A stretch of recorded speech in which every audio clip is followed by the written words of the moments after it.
Hi guys, a very warm welcome to my session. This is the third session of my childhood in which we had to do now the practice questions.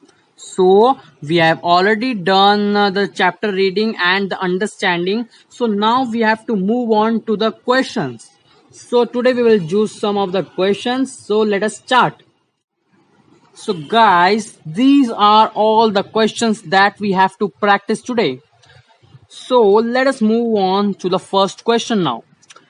Where was Abdul Kalam's house? Very easy question. So guys, Rameshwaram you would know that he lived in Rameshwaram, but you have to signify the main thing. The mosque street. He lived in the mosque street. Okay guys. So he lived at the mosque street in Rameshwaram.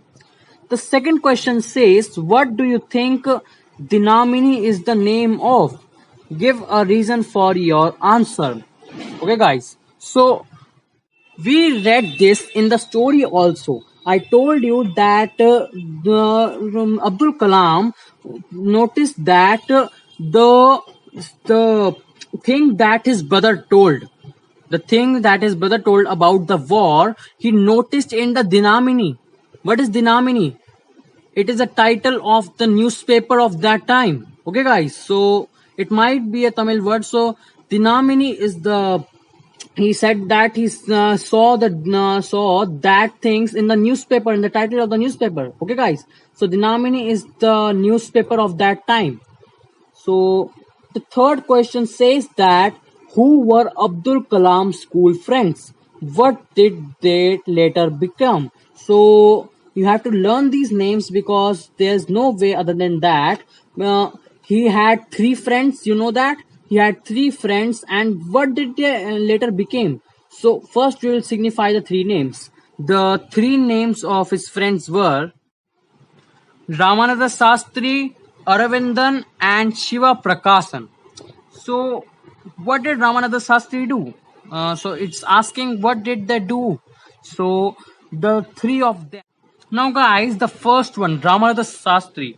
What did he do? He became a high priest in Rameshwaram temple. Okay, guys. And the second one, Aravindan, he managed the transport businessman. So he became a transport businessman.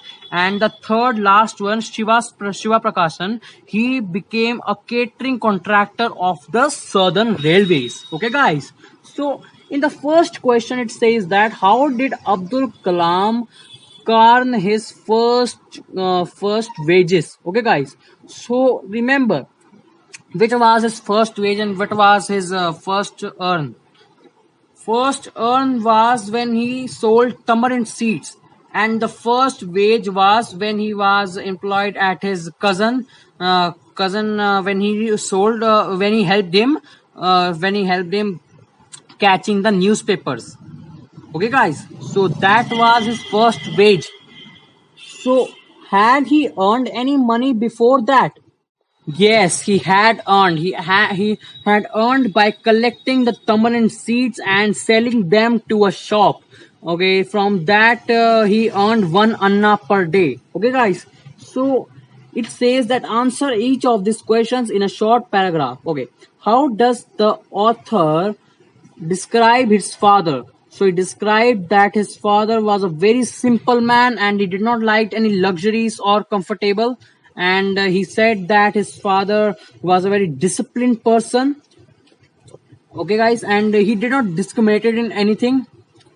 And the second thing he asked, how did he describe his mother?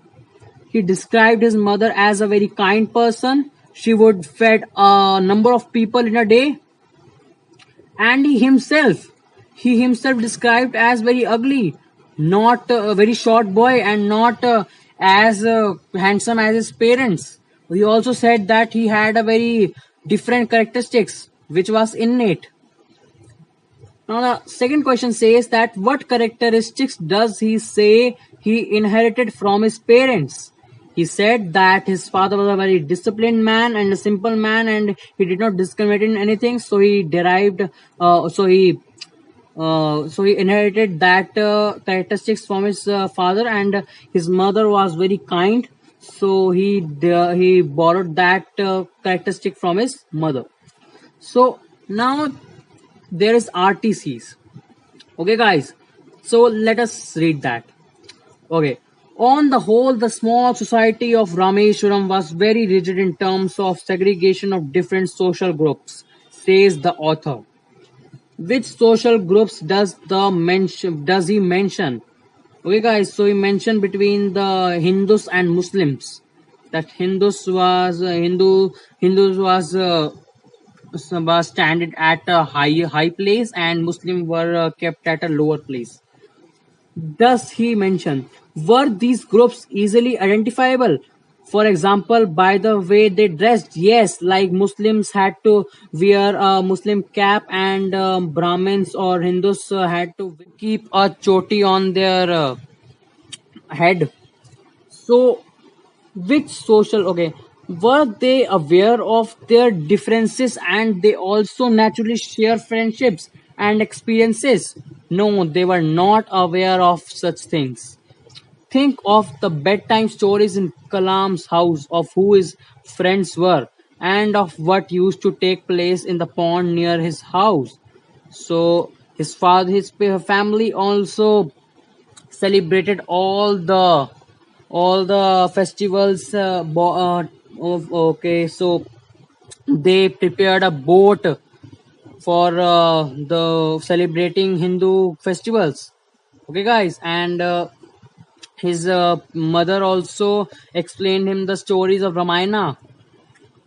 So the third part says the author or speaks both the people who were very aware of the differences among them and those who tried to bridge these differences. Can you identify such people in the text?